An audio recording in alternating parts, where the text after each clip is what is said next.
अनचाहा विवाह में प्यार भाग 7। राघव का ध्यान खिड़की से ईशा की कार की तरफ जाता है, जो थोड़ी दूर थी पर दिखाई सब दे रहा था। राघव ईशा के गाड़ी में ईशा के पास सीट पर बैठा विनीत को देखकर वो हैरान था। राघव बड़बड़ाता हुआ, विनीत ईशा के बाद क्या कर रहा है? मुझे यह विनीत कुछ सही नहीं लग रहा है पहले से, और इसका ईशा के साथ नजदीकी बढ़ना मुझे कुछ ज्यादा डरा रहा है।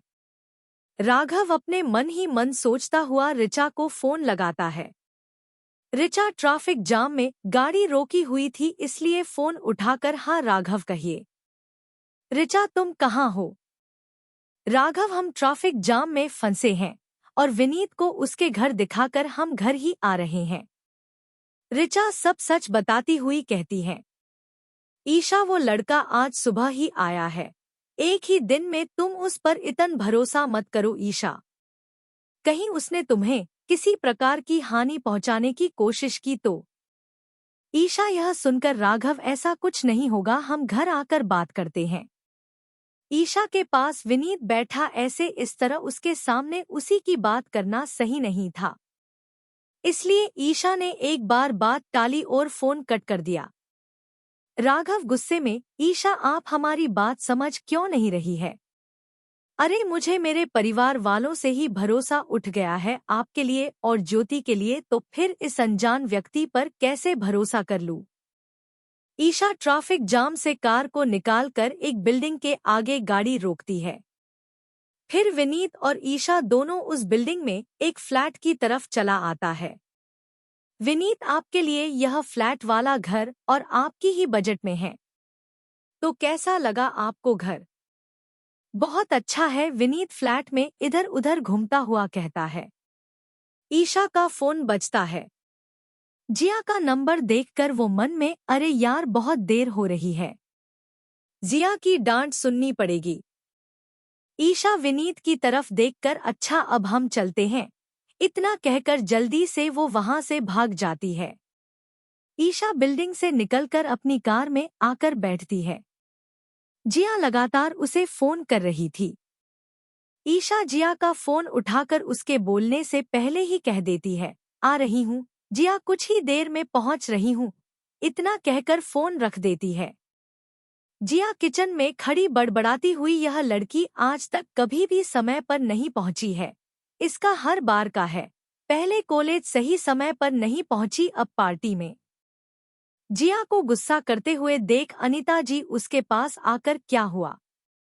देखिए ना मम्मी जी, ईशा अभी तक नहीं आई है, पार्टी कुछ देर में शुरू होने वाली है।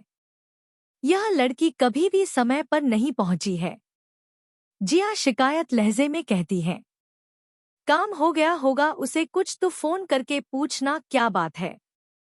अभी फोन किया मम्मी जी, उसे 10 मिस्ड कॉल के बाद फोन उठाकर कहती हैं, अभी थोड़ी देर में पहुंच रही हूँ। अनीता जी उसकी बात सुनकर मुस्कुरा जाती है। ईशा और जिया दोनों ही एक एक बच्चे की माँ है, पर एक दूसरे की शिकायत छोटे बच्चों की तरफ करती है। राघव और ज्योति घर चले आते हैं। ज्योति आते ही मधु जी के पास आकर, छोटी दादी आपको पता है आज हमारे एग्जाम में बहुत अच्छे नंबर आए तो टीचर ने हमें चॉकलेट दी। मधु जी ज्योति की बात सुनकर उसके गाल पर हाथ, यह तो बहुत अच्छी बात है बेटा, चलो अब जल्दी से कपड़े चेंज कर लो तुम। ज्योति मुस्कुरा कर हाँ मैं सर हिलाकर कमरे में चली जाती है। राघव ईशा के बारे में सोचकर परेशान नजर आ रहा था। उसका दिल विनीत को लेकर बहुत शक बता रहा था। राघव को ईशा और ज्योति के साथ जो हादसा आशीष जी ने करवाया, उसके बाद वो किसी पर विश्वास नहीं कर पाता था। ईशा गाड़ी घर के बाहर रोककर जल्दी से अंदर चली आती है। अपना बैग लेकर वो कमरे में बढ़ती है। कमरे में सोफे पर आंख बंद किए राघव बैठा था। ज्योति कहीं नजर नहीं आ रही थी।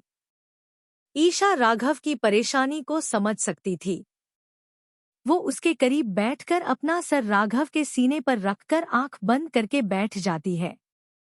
राघव आंख खोलकर एक नजर उसकी तरफ देखता है, फिर अपने हाथ ईशा की बाजू पर रख देता है। दोनों की थकान एक दूसरे सहारे से दूर हो जाती है। ईशा वैसे ही उसके सीने पर सर रखकर, आप नाराज हैं हमसे? उन्हें मैं क्यों नाराज होगा तुमसे? इतने में ज्योति कमरे में चली आती है। ज्योति को देखकर दोनों एक दूसरे से अलग होते हैं। ज्योति ईशा और राघव की तरफ देखकर, मम्मा डैडू आप अभी तक तैयार नहीं हुए, ईशान की बर्थडे पार्टी में देरी हो जाएगी। ज्योति की बात सुनकर ईशा राघव की तरफ देखकर, अरे हम आपको बताना ही भूल गए कि जिया का फोन आया और वो बहुत गुस्से में है अगर सही समय पर नहीं पहुंचे तो। ईशा जल्दी से अपने कपड़े निकालकर बाथरूम में चली जाती है। राघव भी तैयार होने लगता है और ज्योति अपने कपड़े लेकर मधु जी के पास चली जाती है। जिया ने आज ग्रे कलर की सिंपल साड़ी पहनी थी। उसके मैचिंग का हैवी ब्लाउज और बालों को खुला छोड़ रखा था। राहुल ने 2 पीस ब्लैक कलर का सूट पहना हुआ था।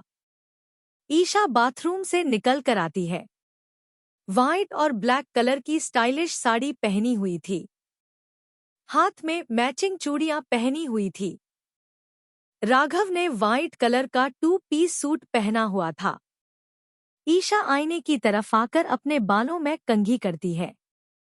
फिर लिपस्टिक लगाकर राघव की तरफ देखकर, चले क्या?